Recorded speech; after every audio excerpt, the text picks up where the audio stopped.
Welcome to the Rim Break Rodeo. We hope this video helps. You begin by checking prerequisites. Make a restore point and ensure recent Windows updates are applied. Once done, open Device Manager with Win+X and find Network Adapters.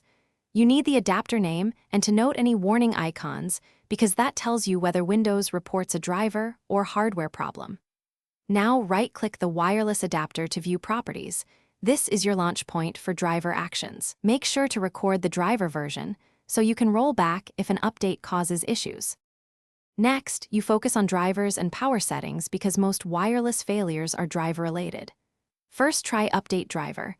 If a recent update broke connectivity, choose Roll Back. If that option is missing, download the OEM driver and use Update Driver right arrow Browse My Computer.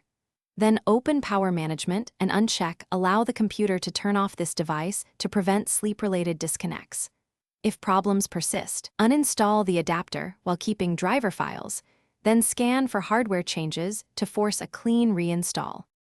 For final resolution, perform a network reset to restore TCP/IP defaults and reboot. This clears complex configuration errors. You should also run command prompt as admin and execute ipconfig/release, ipconfig/renew, then netch-winsock reset to fix socket-level corruption. Once completed, check connectivity again.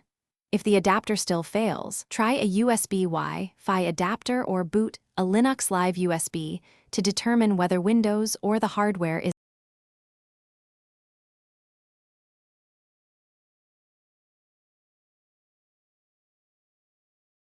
Thanks for watching. Consider subscribing if we helped you.